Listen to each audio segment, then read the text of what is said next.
Thank you all for coming out on a Friday morning. I'm Jason Marsh. I'm the Executive Director of the Greater Good Science Center. How many of you knew of the Greater Good Science Center before coming here this morning, before this event?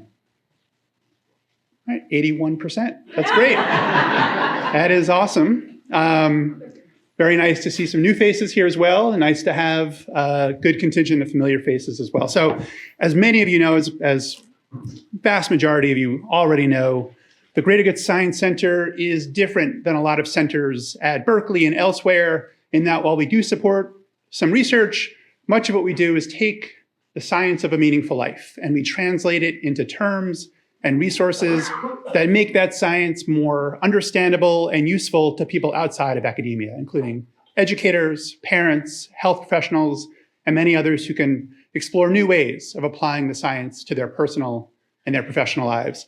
And we do that through a variety of channels, all focused on building a thriving, resilient, and compassionate society. We have our online magazine, Greater Good, our Science of Happiness podcast, hosted by our very own faculty director, Dr. Keltner, who's hiding out in the back, reaching about 1 million folks a month through those channels, as well as through our events and online courses and other programs for educators and health professionals and parents as well. Our events really have a special place in all of our hearts here at the GGSC in that it is really an opportunity to bring members of our community together in person, now more and more in the years after the pandemic, and also to expand our community and bring folks together to explore new frontiers in the science of a meaningful life from some of the leading teachers and scholars of this science really in the world. And we're fortunate and really grateful to have several of them with us this morning. It also is an opportunity for us to really zero in and think together about issues of shared concern. And of course, this morning, there is perhaps one of the greatest concerns, I think, on all of our minds is the mental health of young people in this country and around the world, and especially the well-being of teachers and those who are supporting them. Recent research suggesting really distressingly high levels of stress, depression, and anxiety among young people, and also incredible levels of burnout and stress among teachers as well. We know collectively that we need new ways of supporting our youth and of supporting our teachers who are charged with caring for their social and emotional, as well as their academic development. And fortunately, this morning, we have some pioneers really in thinking about ways that contemplative practices and insights from science can really be infused into new models of education for the betterment of youth, of teachers, and of our society as a whole. So especially for us at a time of war, of conflict, of intense social division, we know that we need new ways of offering practices and new mindsets and values of compassion that are infused both into our own personal practice as well as into our systems, into our structures, into our institutions. And so we're really grateful and fortunate today to be able to host this discussion, really centering on how the values of compassion can be infused into the design of educational systems for the betterment of youth and really for all of us and for the greater good. And guiding us through that discussion, I am very grateful to have my friend and colleague Emiliana Simon-Thomas, the Science Director of the Greater Good Science Center, leading us through the discussion for about an hour or so before we open it up to Q&A and discussion with all of you as well. I also want to give a shout out to our co-hosts and co-sponsors for this event, Tergar Schools and the Numata Center for Buddhist Studies here at UC Berkeley. Really grateful for their help in organizing this event and getting the word out to many of you. So with that, thank you so much for being here. Thank you so much to our speakers, and I'll turn it over to Emiliana. Thank you, Em, for guiding us through the rest of the discussion. Let's give Jason a hand. I'm always grateful for Jason for going first and setting the stage. I'm Emiliana Simon-Thomas. I'm the Science Director at the Greater Good Science Center. I've been at the Greater Good for about 12 years, maybe a little bit more. I remember that because my third child, my son, was born while I was working there and just after I started. So if I can remember how old he is, I can remember how long I've been working at the Greater Good. My background is in neuroscience and social psychology. I got my PhD here at UC Berkeley, and then I was lucky enough to partner up with Dr. and do some really interesting work on awe, on the experience of compassion. And our collaboration really sparked a journey for me intellectually into this space of how important our pro-social behaviors and experiences are to our overall well-being, not just at an individual level, but in our relationships and in society writ large. So it's truly an honor and a privilege to be here and to be sharing space with these wonderful pioneers. I'll just do a very, very quick introduction. I know we didn't distribute a program with a written biography, although any of these folks are easy to find and to read their biographies and their esteemed accomplishments. But just for setting, Mingyur Rinpoche is a world-renowned Tibetan Buddhist scholar and practitioner and teacher. He earned his full ordination at 23 years old, which is quite an accomplishment, something that takes longer for many. And his teaching blends the philosophical and spiritual insights from traditional philosophical perspectives and spiritual perspectives with pioneering neuroscience. He's a special kind of teacher in that way. All the way to the left is Justin Kelley. Justin Kelley earned his PhD in religious studies from Rice and has been working with and practicing with Mingyur for over 20 years. And so has a terrific and well-grounded perspective in the importance of contemplative practices and its role. He's also the executive director of the Tergar Institute and Tergar Schools project, and he'll tell us more about that. Our third speaker is Susan Kaiser Greenland, who is a globally recognized mindfulness teacher, leader, and mentor. And what's special about Susan's books and contributions to the literature and popular understanding of contemplative science and contemplative practice is how accessible and applicable it is. Susan really figured out a way to synthesize and weave together sophisticated and complex wisdom from the Tibetan Buddhist tradition and other Buddhist traditions into things that people might do in their daily lives as parents, as teachers, as members of communities. And then finally, to my direct left is Richie Davidson. And I could teach probably a whole course on Richie. But I first met Richie probably 25 years ago. I don't know if we actually formally met, but I got to see him speak in a capacity of interviewing and or conversing with His Holiness the Dalai Lama about the importance of meditation. Richie was a pioneer in putting electrodes onto the heads of accomplished meditators and trying to understand what is different about their brain, what is different about how it works. How can a person who may have never meditated or even heard of meditation actually learn something that could shift the way their neural pathways are functioning so that they might gain some of the benefits that meditation offers? So that's my introduction. I'm so grateful to be here. What I'd love to do is ask each person to just give one quick, this is an interesting new space, one quick less than 1 minute thing that you might be doing right now today to maintain your sense of love and optimism. For example, for me, I've been trying to do something called sense foraging. And what I mean by that is when I'm someplace and I see something, I just take less than a minute to try to extract what's beautiful and profound and revelatory about that thing. And sometimes it's a hummingbird, so it's easy. But sometimes it's a clock on the wall. But if I can, for 30 seconds, just dwell on how profound and remarkable that object is and how lucky I am to be able to interact with it, I find that to be quite grounding. It's a little micro practice. So what's your micro practice, Richie? I would say my micro practice is actually something I learned from Rinpoche, which is appreciation. Appreciation is so accessible. And when you reflect on others, to simply appreciate something positive about them, and that can change the whole tenor of an interaction, the coloring of a meeting. Really, it's you can appreciate when you eat all of the people it took to bring food on your plate, and you can sprinkle your everyday life with appreciation, and really helps, and it's easier than you think. Beautiful. Love to hear from anybody else, and you guys can be spontaneous.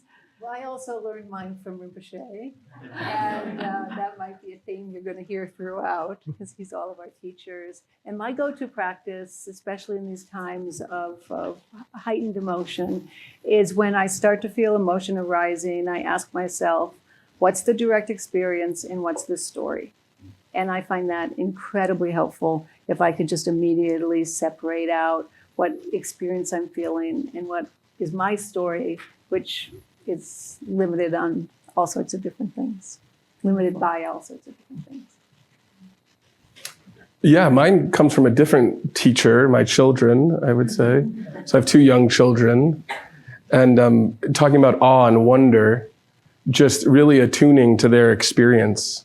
Just yesterday, my 3-year-old George looked up at me and said, "Dad, there was a chipmunk on the bird feeder." And for him, it was as if like we just landed on the moon. And so sensing that and really feeling it and taking it as a practice to be open in a way that I oftentimes close down to. So similar to Richie and Susan mentioned, I have this appreciation that we believe everybody has basic innate goodness.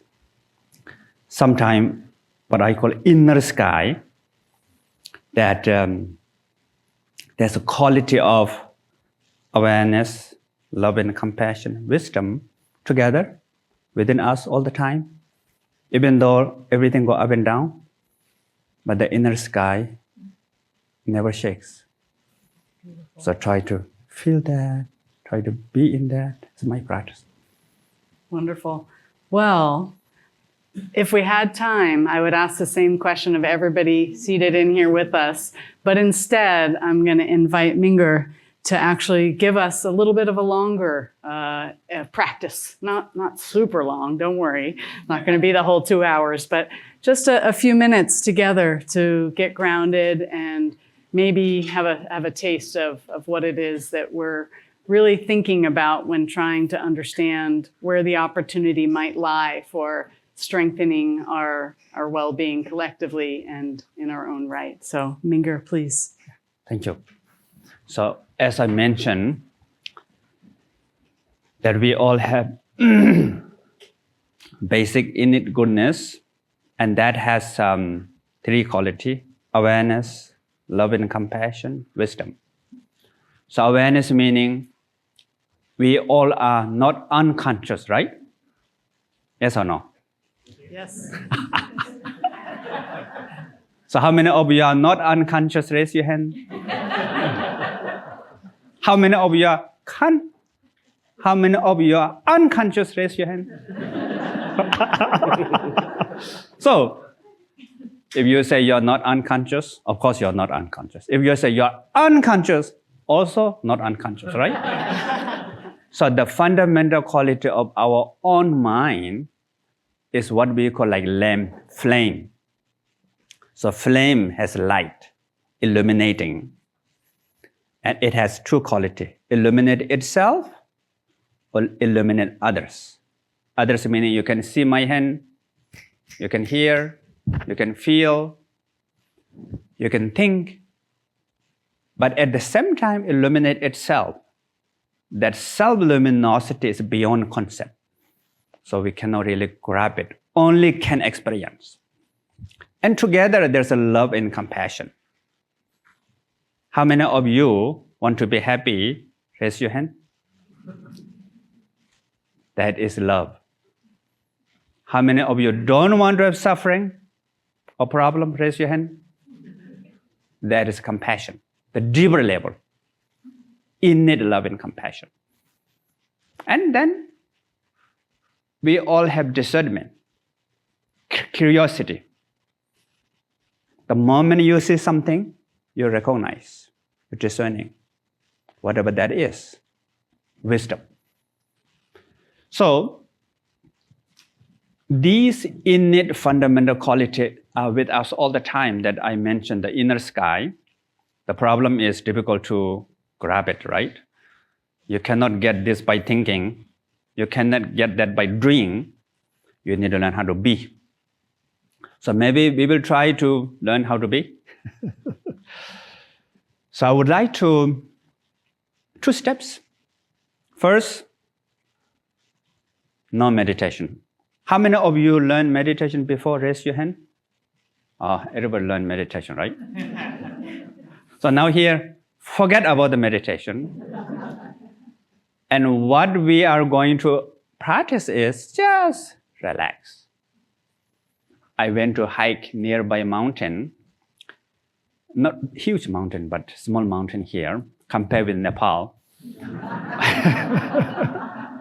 But when I reached the top of the mountain, I feel very happy. Then I sat on the grass field, like that. No meditation. You don't do anything. Just relax. And we do this in everyday life, right? If you feel stressful, what do we do? Like that, right? Or if you go to new place, special, like Grand Canyon or beach, of course, mountain, or look at the modern art, you feel something like that, right? So we do this every day. So we will do today, we practice this together with the deep breathing. So you breathe in slowly, not like that. If you do that, you will see galaxies, stars, like. So we will do slowly breathing in.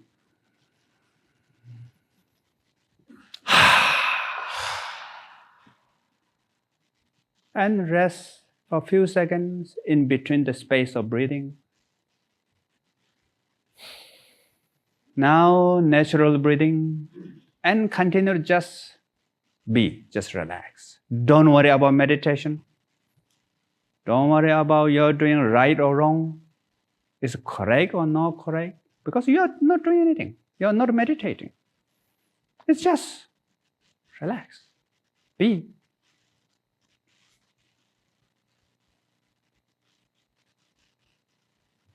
Now, another deep breathing.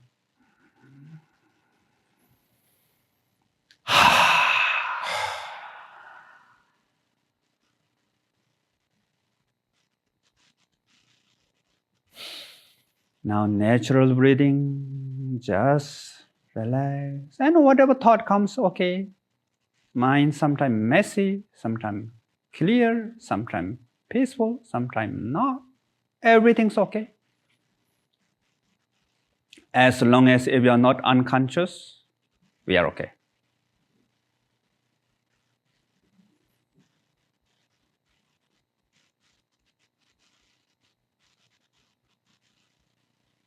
And just feel the body, the relaxation of the body.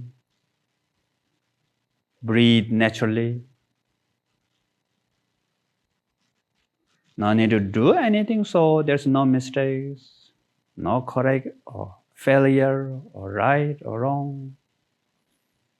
Just let mind and body as it is.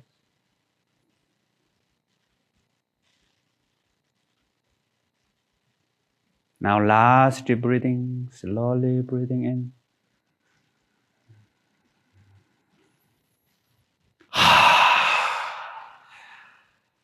And now, if you want to close your eyes, you can close. Just relax, mind and body together.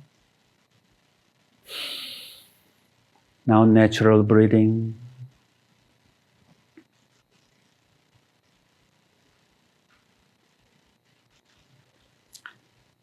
So whatever thought, emotion comes, let them come, let them go. What we call okay with not okay. There's no failure here. There's no mistake. Mistake is okay. No mistake is okay. No failure, failure. Right, wrong, it doesn't matter. Everything is in the field of awareness, love and compassion, and the wisdom. So don't try to figure it out. Don't try to look for it. Just be.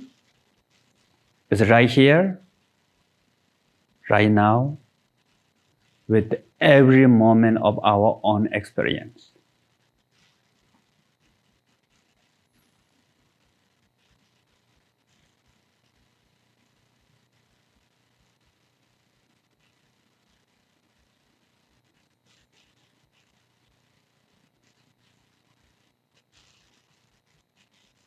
Now, please slowly open your eyes. And appreciate that we are still alive and can see things, right? Wonderful. Can hear. Still breathing. And we all have this wonderful nature. The basic innate goodness.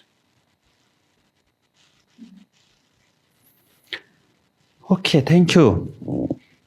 Thank you, Mingyur.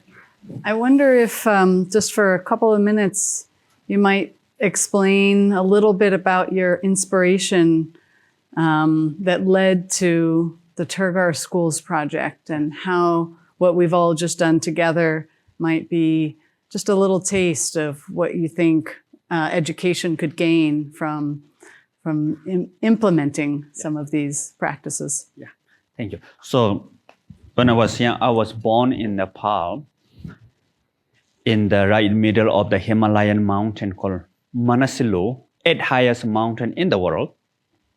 Still now, we have to walk for 7 days. No car, no airport, helicopter, or by foot, two choice.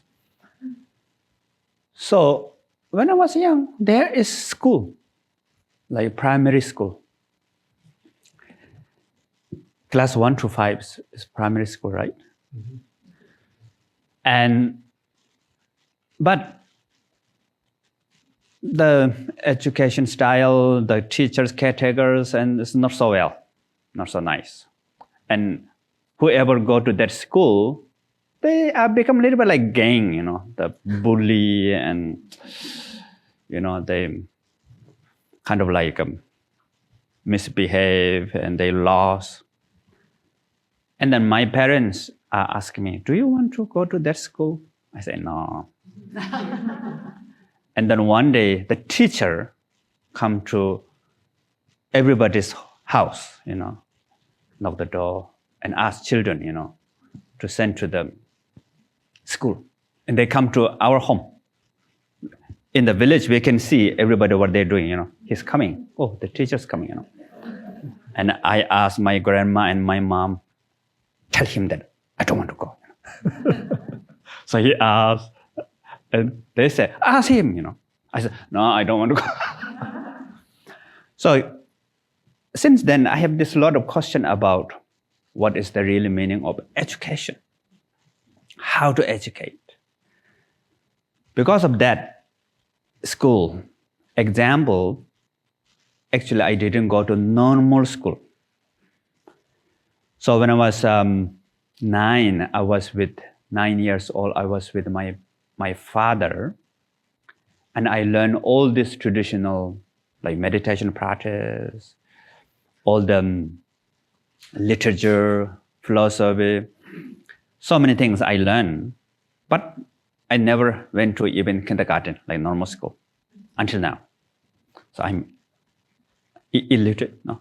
Or how to say? Self-educated. Self-educated. Thank you. So then I finished my monastic college, traditional college, 9 years of study. It's kind of like study, contemplate, meditate, debate, critical thinking, all this mixed together. And 1998, first time I came to USA. And I tried to see education in the USA. I went to many places, tried to discuss with the teachers and professional educators. I went to also different schools. And there's something different than what I learned from my traditional style and then the modern education. So what I feel is like modern normal education is phasing out. And there's no inner transformation that we can learn. It's about how to get a job, how to get money, how to get your possession, then the car. Somebody says 5C, cash, credit, car. I forget now. Condo?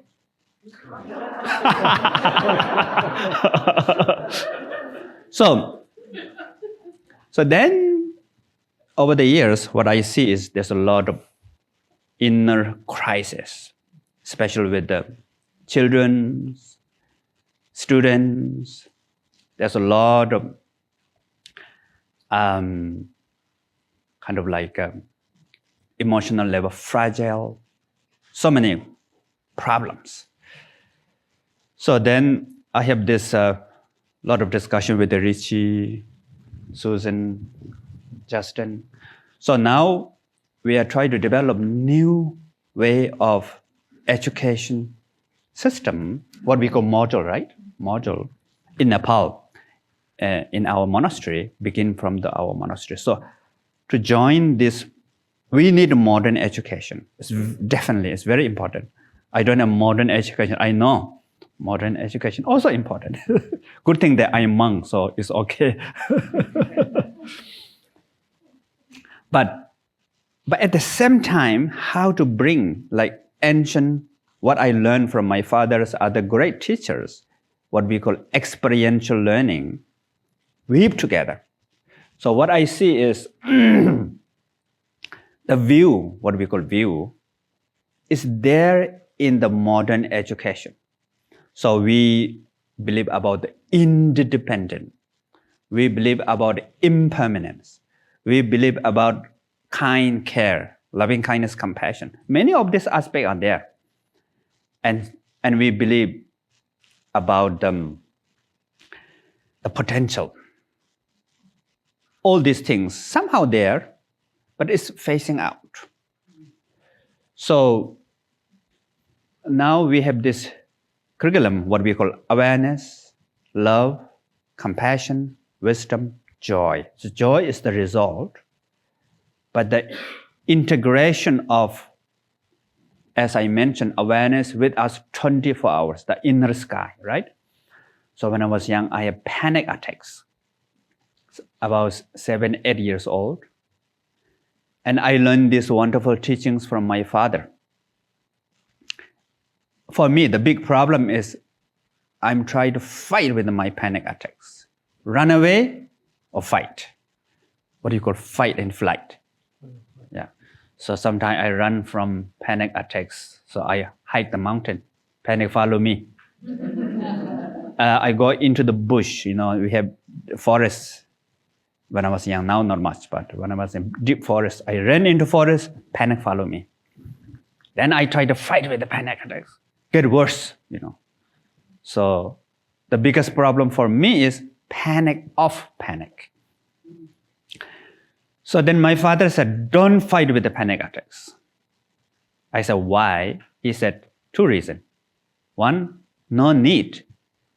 Our fundamental quality of the mind is like sky, and the panic attacks is like storm, like hurricane or tornado, pollution in the sky. And these never change the nature of sky. How strong it is, how polluted it is, it never change the nature of sky. So the first reason is just need to connect with the inner sky and no need to fight with the cloud. Second, if you fight with the cloud, if you fight with the panic attacks, it get worse. For example, if you said, no pizza, no pizza. What happened? Don't think about pizza. Don't think about pizza. Then the pizza comes all over the place, right? So that is not only with the pizza, panic, depression, stress, everything in our life. And that applies to our relationship, our education, our everyday life, work, family.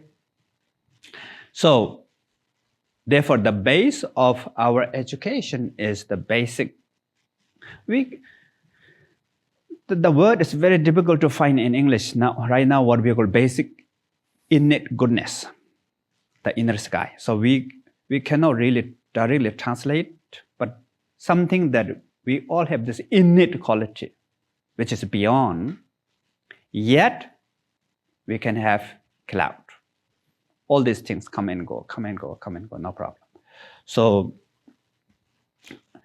as is now we are doing here in Nepal, that we developed this school now in our monastery. Then slowly we can extend. Now we're going to build in the Himalaya, from a place called Yolmo in the Himalayas. Wonderful environment. So the teaching environment, all this help for the children. And maybe we will open for the slowly open to other countries around the world. So I think they will mention this later. Thank you. Wonderful. Thank you. Precisely what Mingyur said. I think it's a great moment to hear a little bit more about the details of the Tergar project and the schools. Thank you so much, Emiliana. Appreciate it. Yeah, so my role, along with my wonderful colleague, Susan, for the next few minutes is to orient you about our project, Tergar Schools. And I think one of the themes that really is central to what we do is the theme of intersections. And so Rinpoche talked about the intersection of ancient Tibetan wisdom, perhaps, and contemporary education, along with neuro and cognitive sciences. And I think this image is indicative in a metaphoric way of intersections. In the background is the shrine room at our school in Kathmandu, which I'll talk about in a few minutes.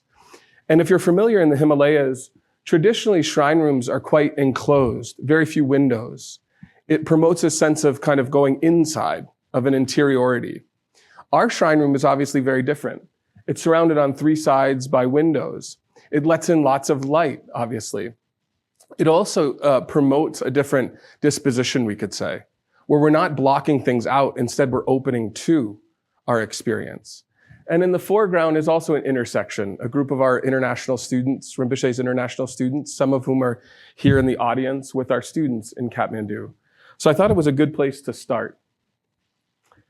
And next, I want to just briefly talk about what's at stake, what kind of underlying issues and problems, questions have given rise and inspiration to our project. And the first of which has been, unfortunately, already mentioned twice, right? In Jason's opening remarks, he referenced the state of youth and young people today.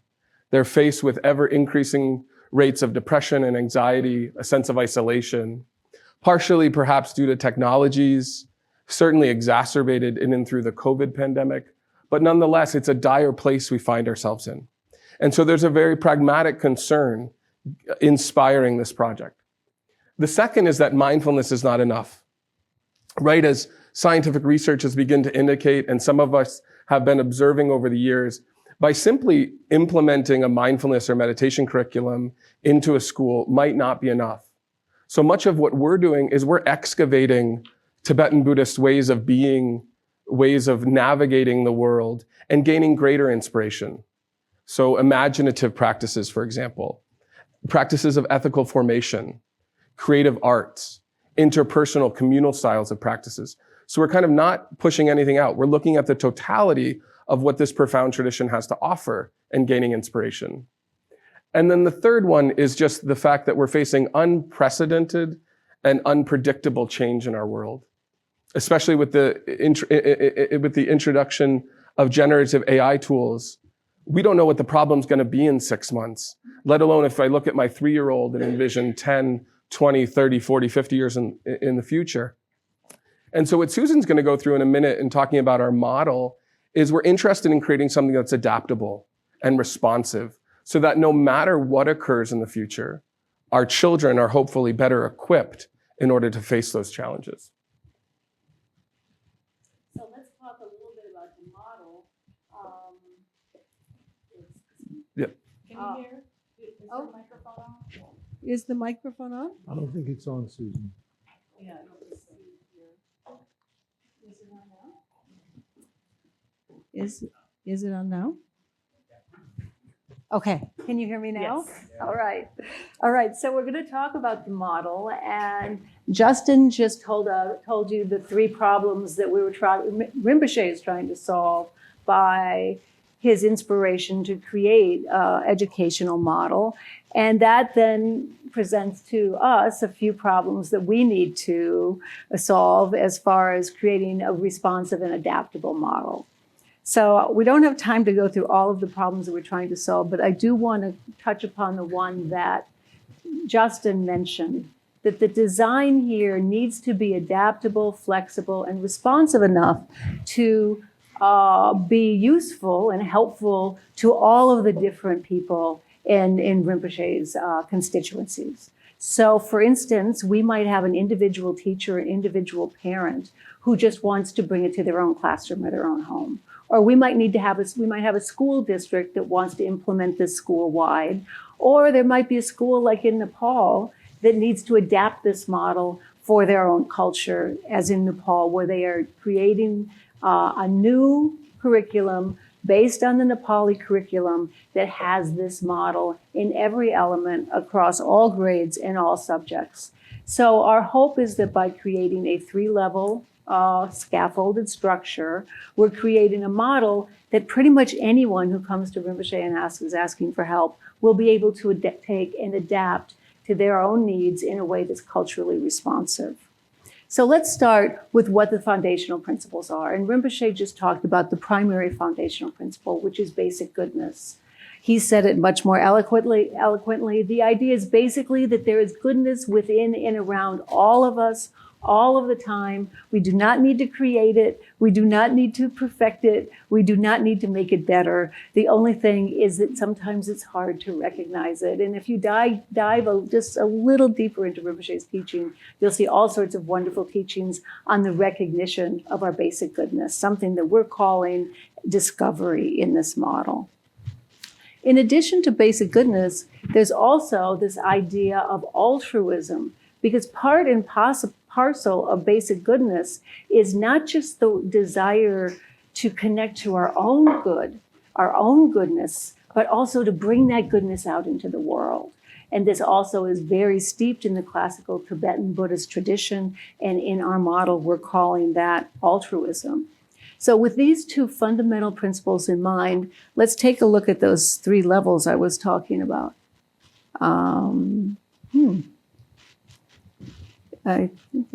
So here's the progression. So the progression starts with basic goodness, right? That's where everything starts. Remember Rinpoche was talking about the sky? So we have the sky-like nature of basic goodness. Onto that basic goodness are these 5 core qualities. If you think about trying to teach kids about basic goodness, it's a little abstract, right? It might be a little hard to get the idea across. Same's true with adults, I think, but my specialty is kids. So what Rinpoche has so brilliantly done is he is really teaching these 5 core fundamental qualities of basic goodness: awareness, love and compassion, wisdom and joy. That is our inner lotus. And that inner lotus is grounded down to the earth through this stem. About 3 other key understandings that Rinpoche, and also I'm sure Richie will talk about, the idea of change, interdependence, and steadiness. Steadiness might be something new to those of you in the audience being introduced here who come from a Buddhist background. Steadiness is our way of talking about nervous system regulation. So these key understandings help our children and our teachers better understand how the world works. So now comes the next level, level 2. Remember, we could have a kindergarten teacher who only wants to teach basic goodness in ALWCJ, and that's terrific. That's plenty. And there might be one teacher that's what they're focusing on. But if somebody wants to go deeper, then we add on the life skills. And the life skills are the muscles. Just as we go to a gym to become more fit, not just to look buff and to look good, but also so we can pick up our grandchildren. You can tell how old I am when I'm using that reference. When we go to the grocery store, we can take our bags out to the car. We can do our gardening. Going to the gym builds our muscles so we can use them in real life. In the same way, the development of these social, emotional, and academic life skills build muscles that help us bring ALCWJ out in the world. Those life skills are divided into 3 classifications that also follow a classical Tibetan Buddhist sequence. The first is C, and under C, that's affiliated with awareness. Remember, we've got ALCWJ, that's awareness. So under C, we've got steadying the nervous system, pausing and opening, looking and listening. Then we move to understand. Understand is connected to a secular version of wisdom. And under understand, we have discovery, which is like recognition.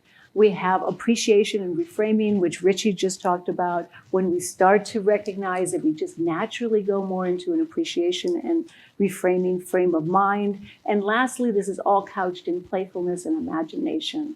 Then we go to the third set of life skills, or the third category, and that is in respond, and that is associated with love and compassion. Remember ALCWJ.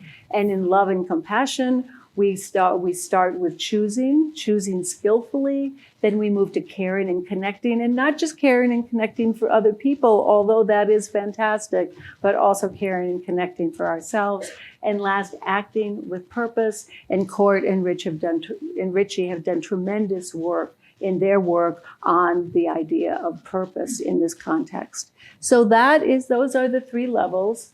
Level 1, level 2, and level 3. And this is what we are hopeful. Oh, and then the last one is the dimensions. Then lastly, we have a whole bouquet of dimensions of ALCWJ. And those are other universal themes that deepen as the children get older. So once they get a sense of those foundations, then they can learn about things like discernment. They can learn things about deeper understanding of interdependence, that sort of thing. So what are the outcomes? What are the aims that we're hoping from?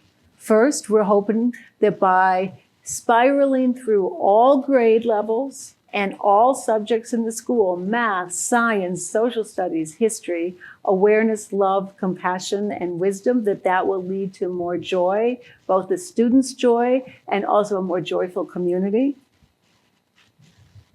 By spiraling those life skills and practicing those life skills through all the grade levels and all the subjects, that will lead to a more resilient community and more resilient learners. And finally, we hope that a school environment that is more joyful and more resilient will naturally lead to a more altruistic community and more altruistic learners. Thank you so much, Susan. So I want to kind of leave the more abstract world and ground our conversation in the practicality of what we're doing in Nepal, as Rinpoche mentioned. So we have one operational school, a pilot school in Kathmandu, that has 82 brilliant students ranging in ages from 6 to 14. And they're surrounded by all kinds of loving teachers and caretakers and caregivers. Our population comes from remote Himalayan regions, part of which Mingyur Rinpoche mentioned earlier, his own home village and valley. And unfortunately, they come from quite challenging backgrounds often.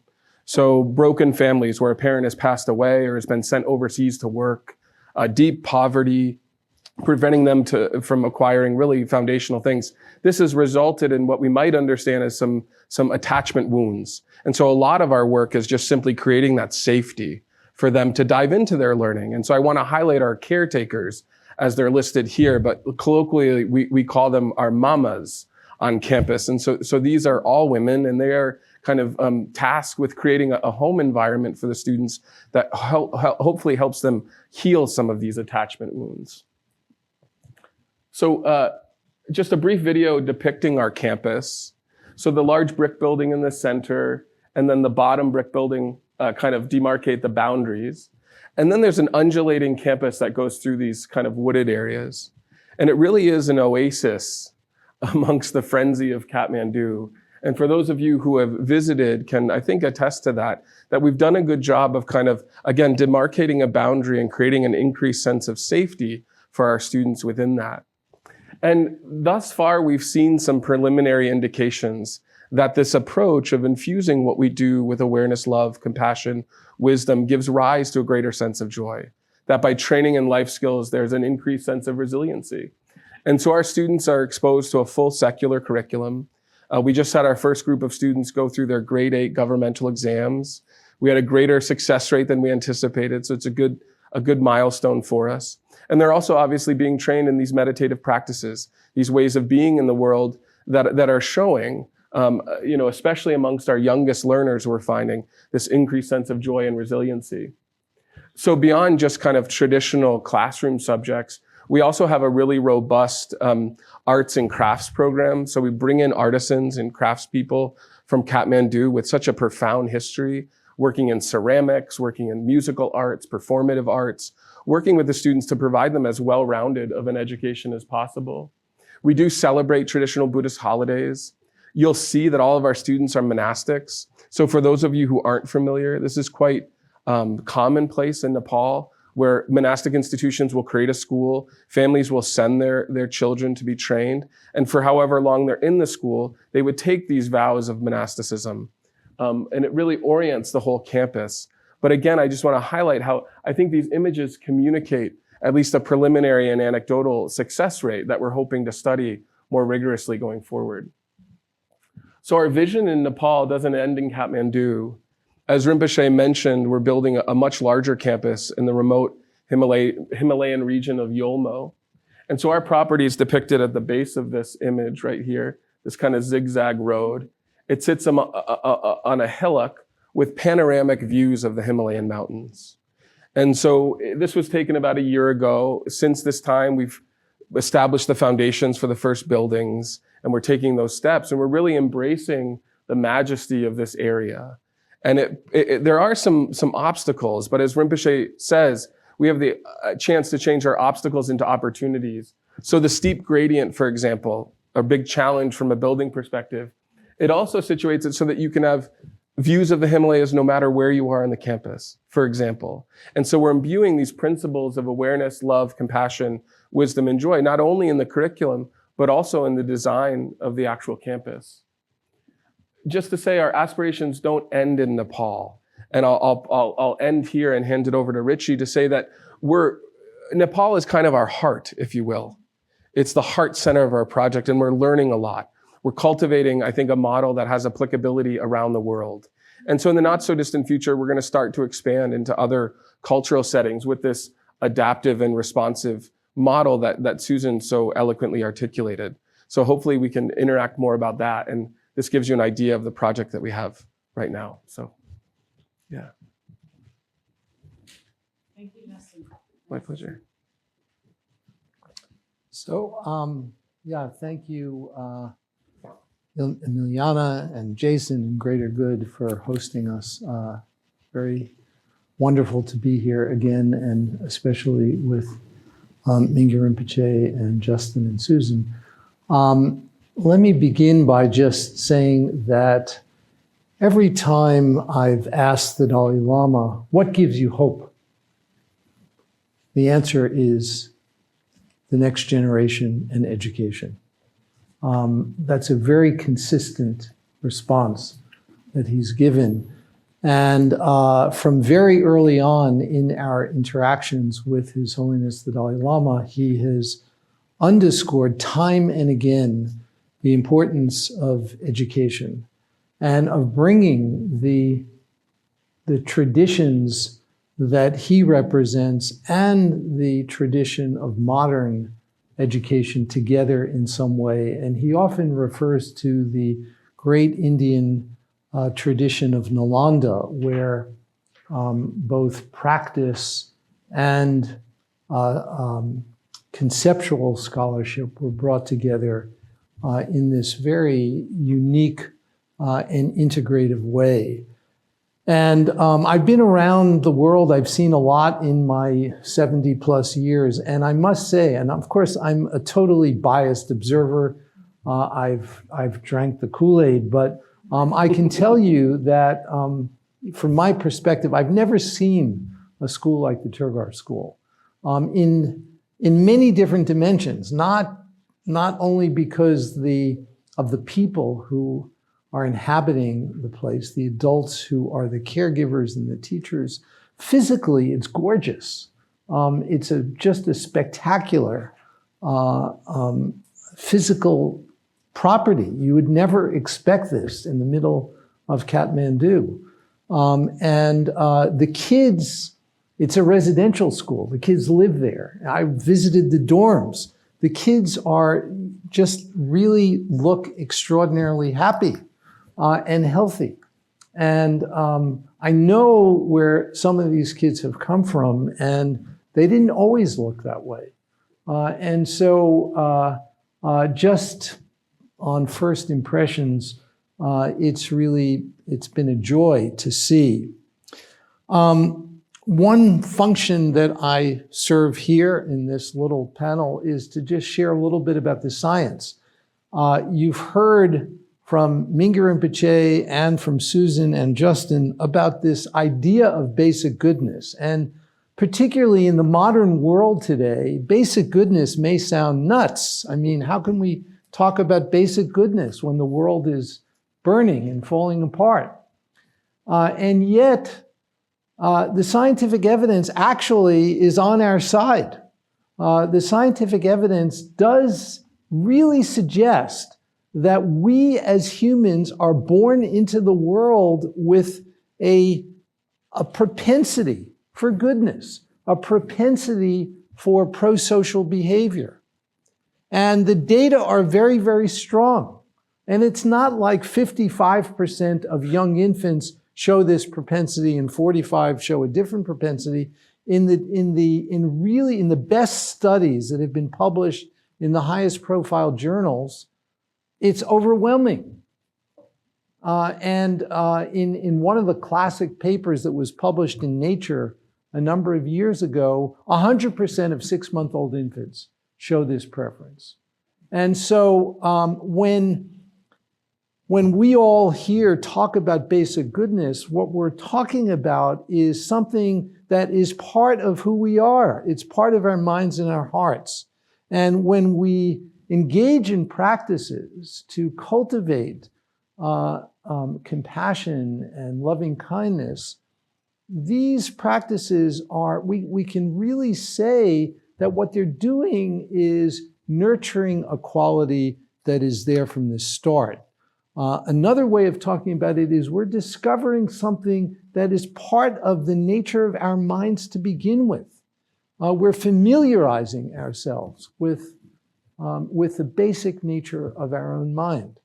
And this is why it actually doesn't take much. I started in response to Emiliana's prompt with appreciation. It actually, Cord and I are writing a book together that is called Born to Flourish. And one of the taglines of the book is that it's easier than you think, because it's really part of who we are. It's our basic nature.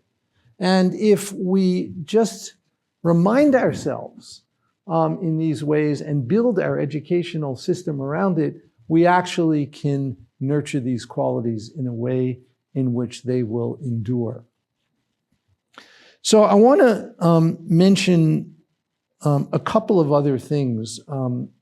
One of the really important components of what Mingyur Rinpoche and Justin and Susan are doing in the Tergar Schools is around how we train our educators. And one of the crises that we're seeing today in the modern world, and we see it in a really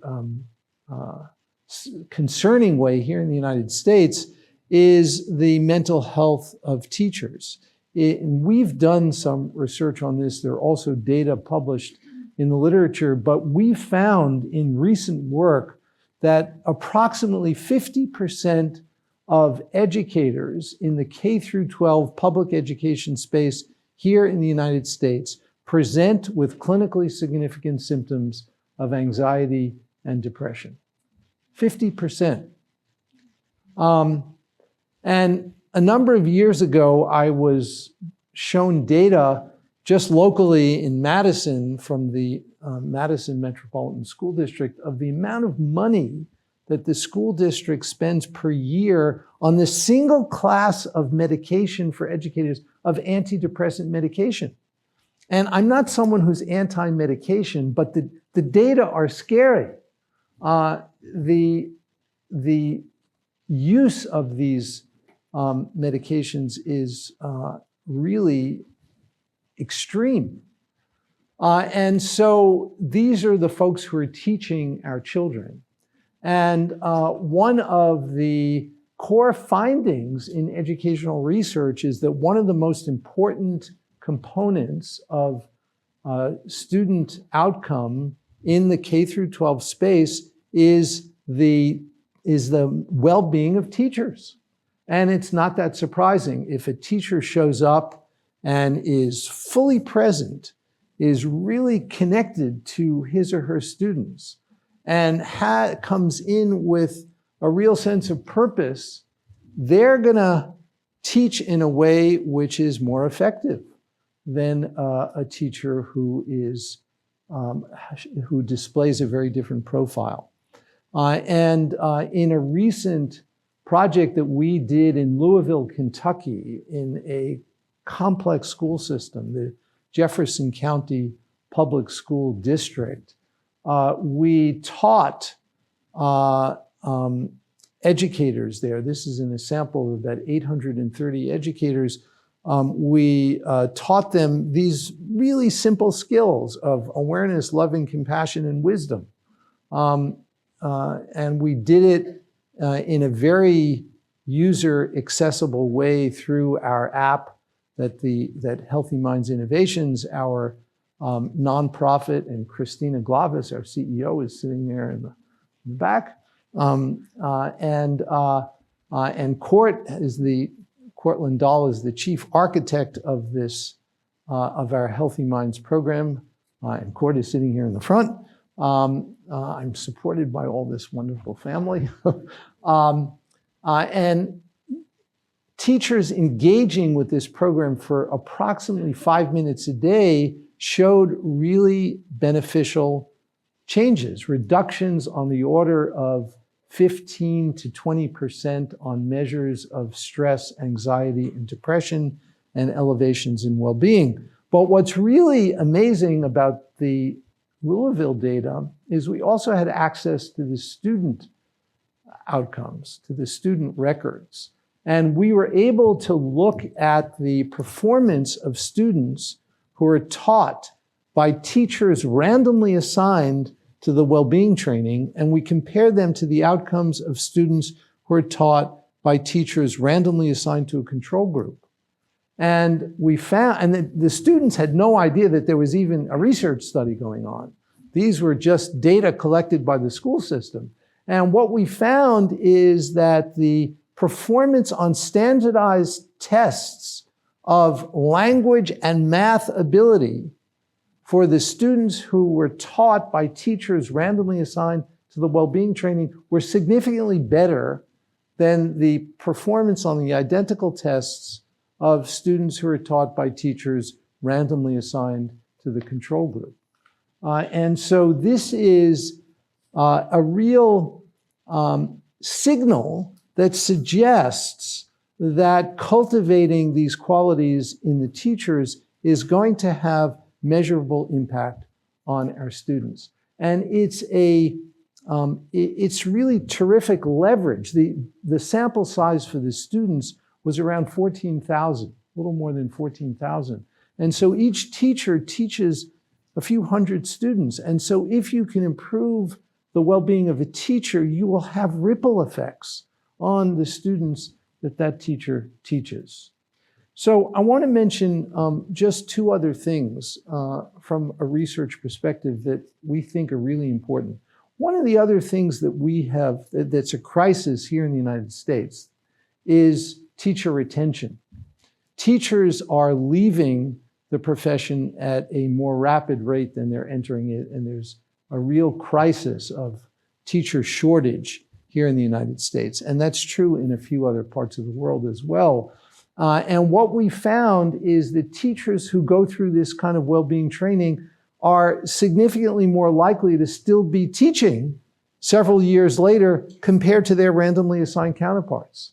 And that is huge because it not only is it less disruptive, but it also actually saves money. So if you look at the cost benefit of for every dollar invested in an intervention like this, we've calculated this based on the retention data alone. In 3 years, there's a $3.34 return on that investment within 3 years, just based on these changes in retention.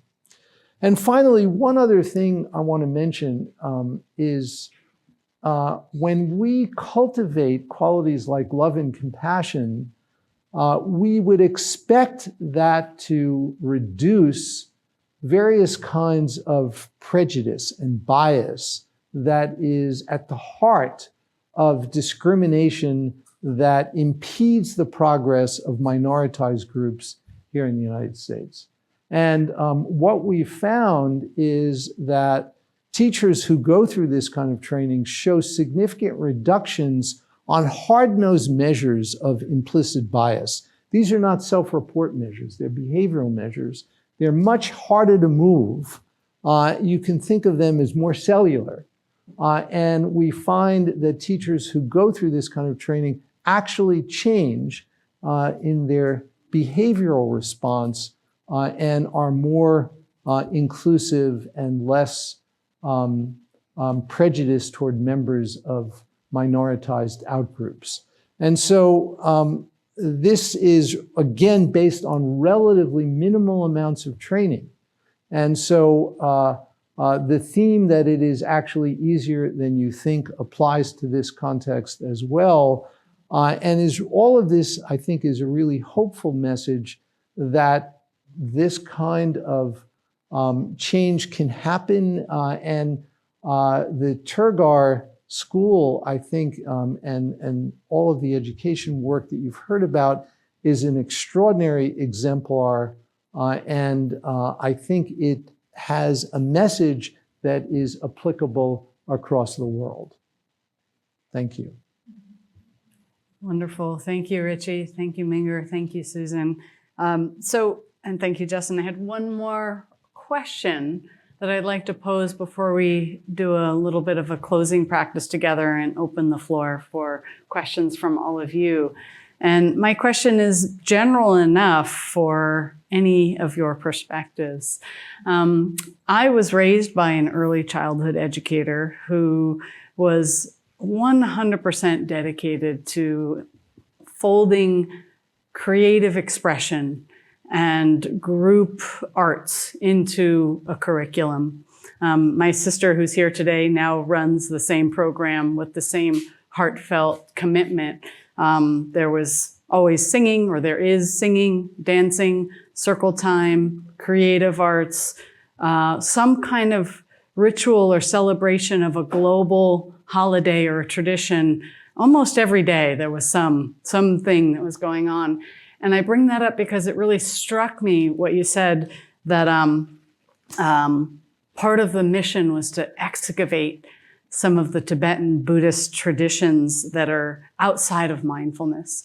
And in the beautiful video, we saw the kids doing the pottery, some kind of sculpture in a pool of fluid, and they were maybe ladling liquid over it.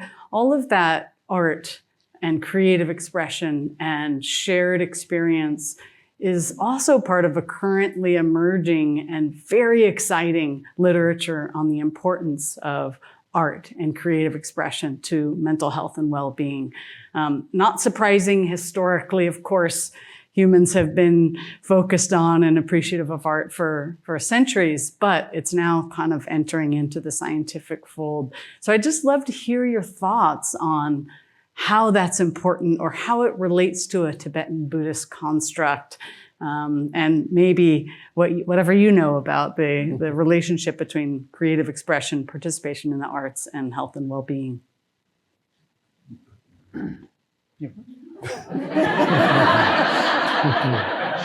Sure, I'll take a stab at it.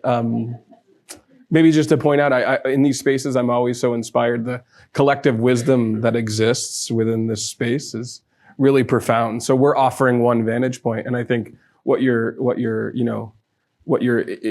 offering here, Emiliana, is that there's a lot of wisdom that we can look to. So our project is embedded in kind of wisdom and practices deriving from Tibetan Buddhism, but we're looking across the spectrum for conversation partners and for inspiration. At our particular school, at Tergar School, Kathmandu, we are privileging the arts, and we're doing that in response to our students. At first, we weren't exactly sure how to set up the curriculum. So we brought in and just kind of experimented. Okay, we'll bring in a potter, we'll bring in some song and dance, some musical instruments, some traditional tanka painting, which is a Tibetan Buddhist art form, and so on and so forth. And we saw how the kids responded. Anecdotally, they responded with such joy and enthusiasm. So then what our perspective has been, which is likely, I imagine, as some of you have experienced, is how do we weave together the more kind of concrete disciplinary subjects in and through the arts? And we've had tremendous success. We bring in artisans, right? Very humble, but just amazing, spectacular artisans based in the Kathmandu Valley, for which there are thousands, right, that we can invite. And we're seeing a lot of success. I just want to highlight, though, that what Susan presented, this idea of responsiveness, if there's a school that's embedded in the fine and performative arts, the model that we're creating would be flexible enough to fit within that, and hopefully simply enhance and make some of the implicit explicit, as I like to say. So how do we just shine a light on it and recognize how awareness, love, compassion, wisdom, and joy are already present there? So yeah, just a few thoughts. I would just add on to that in the practice component, the actual experience of the meditation type experience, which isn't just sitting on a cushion, it's an experiential practice, it includes movement. The sequence that we use with kids starts with play. So we don't ask kids to just sit down and practice, we ask them to play first so that they do some sort of playfulness that's more joyful, and also often will include some sort of art project. Yeah, so in our tradition, what we call view, meditation, application. So whatever we learn, we need to integrate three things. View from the cognitive level, meditation from experiential level, feeling level, and application is the behavioral level, kind of like that includes arts, creative things, how to bring the cognitive level of understanding to everyday life. So in the modern education, there's a lot of cognitive level, and maybe there's some application also. The meditation is not there. And also special emphasis about the loving kindness, compassion, also not much. And then the education, number 3, is ongoing practice to transformation of your life after maybe you graduated, right?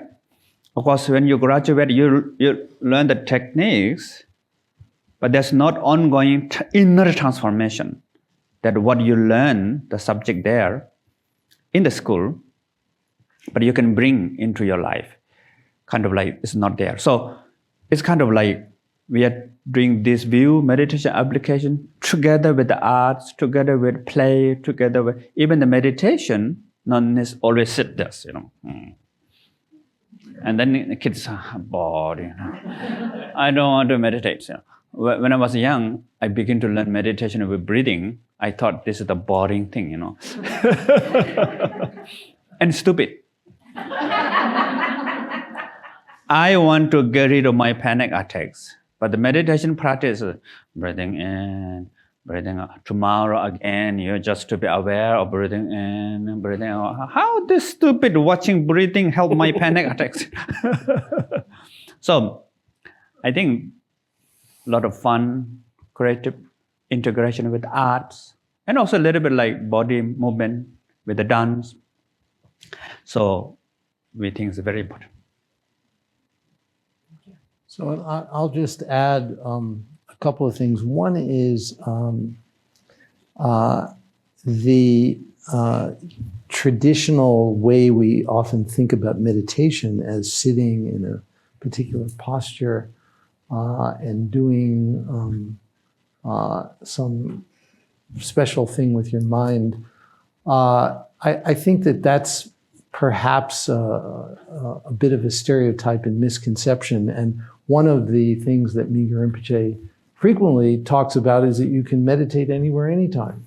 And in our Healthy Minds program, we give people the option of meditating anywhere, anytime, essentially. And what we found is, for example, in that study I mentioned from Louisville, Kentucky, about 40% of the practices that people did were not formal sitting meditation. And we found that there was absolutely no difference in the benefit that followed from that. And so you can take that kind of sensibility and incorporate it and mesh it with creative arts in a way that I think could be terrifically helpful. The other thing about the arts, I think, is that it provides an opportunity for non-conceptual expression, which I think is incredibly important and underappreciated. And while it's true, as you're alluding to, Emiliana, there is a growing interest in scientific research in this area. Having said that, it's still the case that it's really in its infancy. And there's so much more that can and needs to be done. And so, there's very little serious research on the impact of the arts on well-being. Hopefully that will change. One idea I'll offer before we go into our closing practice is that of something called collective effervescence. It's a mouthful, but it's basically trying to characterize the feeling we have when we're in groups of people and we feel a sense of togetherness, of shared humanity, and also some kind of sacredness. And I think that that happens in contexts where people are doing dance, singing, any kind of performance together, musical performance, they're together. There's some synchrony, some shared movement. We get a greater sense of common fate, of similarity to one another, which increases our pro-social mentality. We feel more inclined towards generosity and helpfulness, more willing to be vulnerable and seek support from others. And there's actually good data on that. Oh, see? Thanks. So in the spirit of collective effervescence, which the most recent paper that I read argues that you can feel it anywhere, anytime, right? It doesn't have to be Burning Man. It doesn't, it can be just for a moment recognizing that, hey, we're all in this room here. We all share a deep commitment to meaning and peace and goodness in the world. And that's profound. So I'm going to let Mingyur lead us through an experience that can capitalize on that. So how was the beginning practice? Just no meditation, letting be as it is? How many of you like that practice? Raise your hand. Wow, very good. So do you want to practice the second level? Which is how to go beyond concept.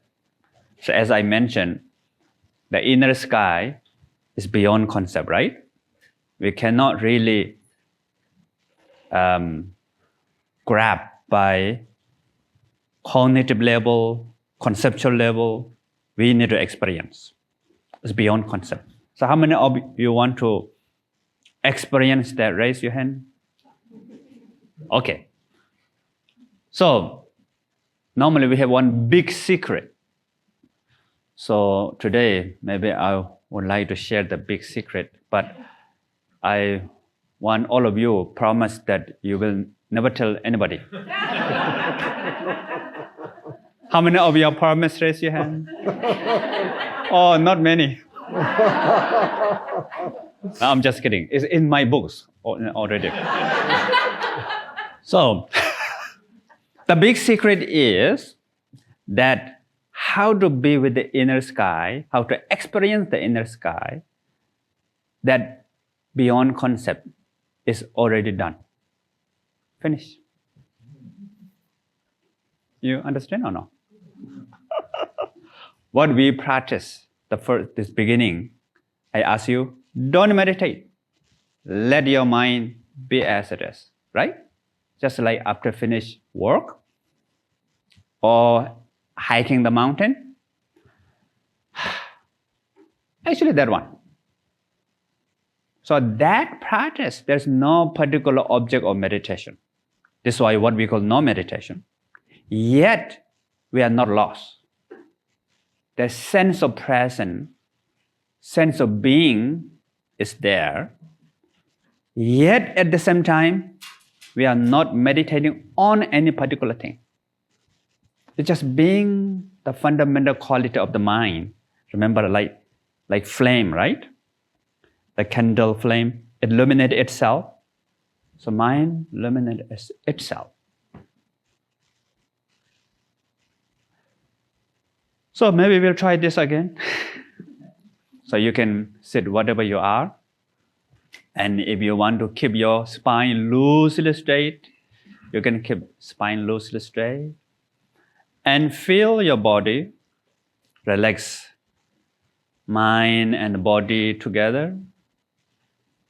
And of course, if you cannot relax, also totally fine. Relax is awareness, not relax, also awareness.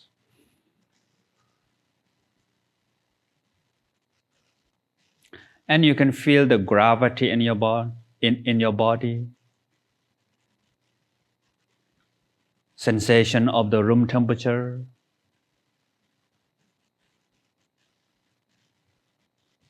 And sensations of the body grounding on the chair.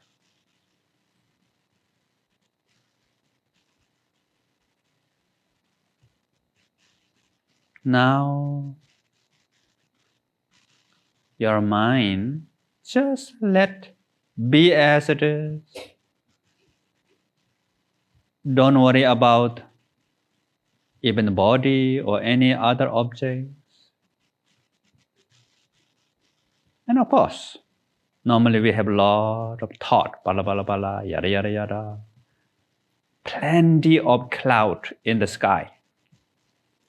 Let them come, let them go.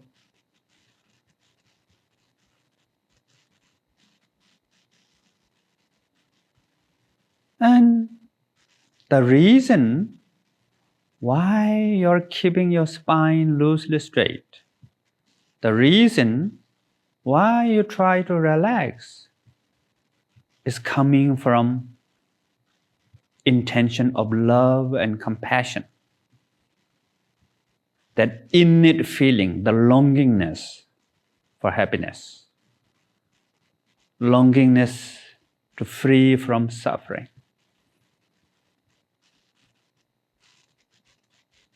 Even we feel uncomfortable in body, or so many thoughts, I don't know how to meditate, all are coming from the basic feeling of longingness to be happy, don't want to suffer.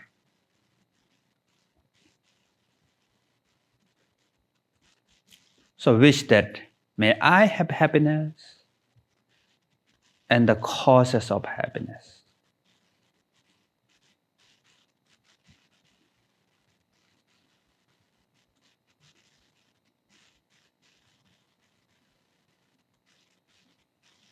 And not just you have this feeling, this awareness, this love and compassion. Everybody here in this room, we all share this common feeling, the longing for happiness, wanting to free from suffering.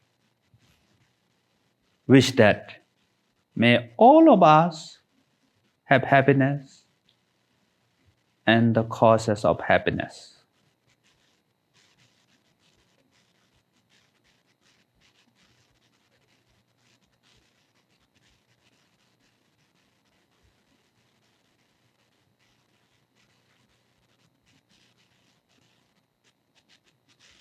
And we can expand more to the world. Whoever want to be happy, don't want to suffer just like us, wish that may they have happiness and the causes of happiness. What is the cause? To connect with the love, compassion, awareness, wisdom. May they change their behavior. May they change their intention. May all of them be kind, compassionate, love each other. May world become peaceful. May all beings free from suffering.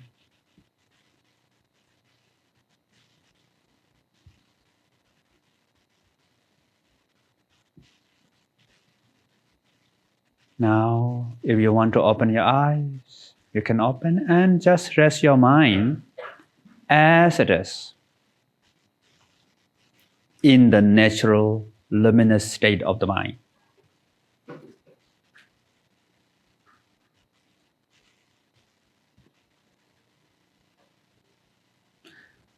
Thank you.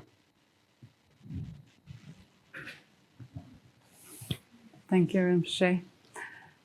So we're at the point of our program where we'd like to invite more interactivity, meaning that if you have a question or a reflection or anything you'd like to share or ask of our panel of esteemed experts and contemplative thinkers,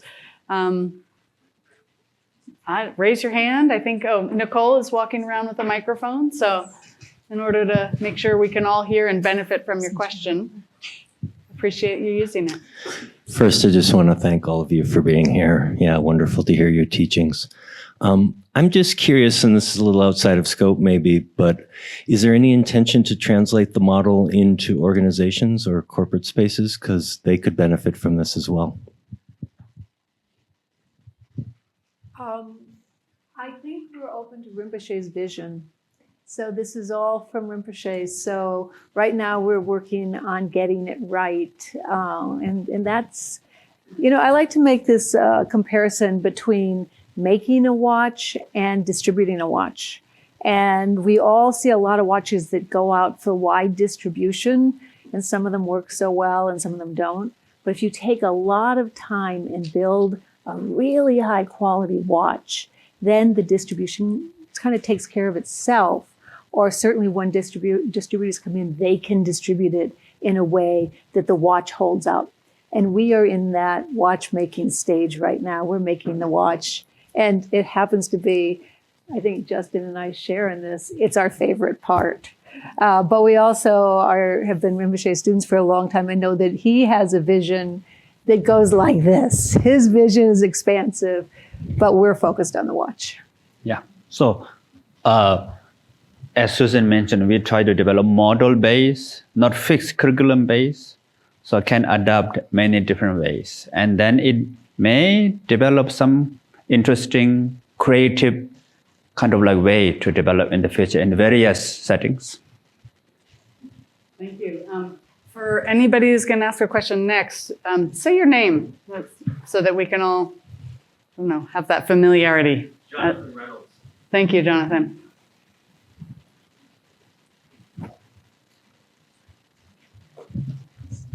Hi, my name is Monica Laurent, and I'm a teacher. I've been a teacher at the Waldorf School for more than 20 years, so this was very inspiring. Thank you. My question is about this model just proposed, which sounds really wonderful.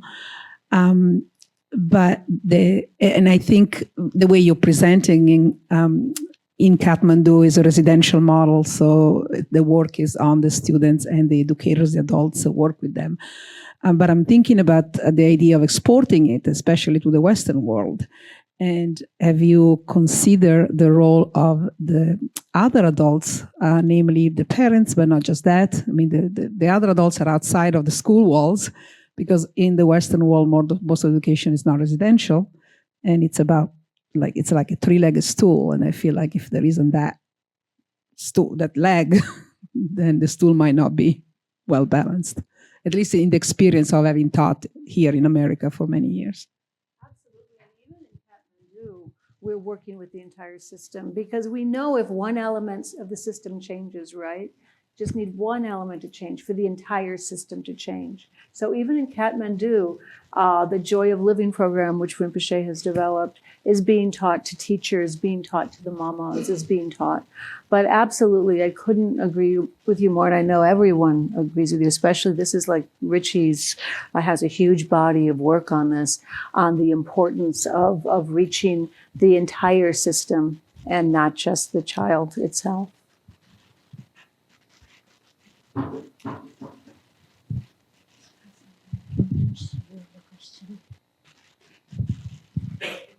Hi, I'm Rachel. Richie, I'm always impressed by the work that you and your center do. And I'm curious if other factors were tracked in that study of educators. I know that friends who are educators, even in higher ed, cost of living becomes a really difficult stressor on them that just meditating for 5 minutes a day can't necessarily overcome. But I love that there's evidence that there's resilience even in such a short amount of practice. So I'm curious if you looked at those other social factors. Yeah, so, we always try to do what we can to measure those influences. And as you are suggesting, there's absolutely no question that those social factors are playing a role, and often a deleterious role in undermining many of these qualities. And, it's... I don't think it needs to be posed as either or. I think it's important that we work at many levels, both at the individual and at the organizational and systems level. And they really can work synergistically together. And there are certain components that I think are easier to control than others. And so, the one thing that I think most of us would agree we have at least the potential for some influence on is our own mind. And so, we start where we can, but we try to include those other components where we can also. And, one of the things that's been amazing is that in the Louisville project, where we had a very large fraction of the educators in the study, we actually found that it produced organizational change, and we measured that. And so the perception of trust in the school administration was shifted significantly by the presence of the study, and it lasted more than. So we have follow-up data for 6 months, and the effects on perception of the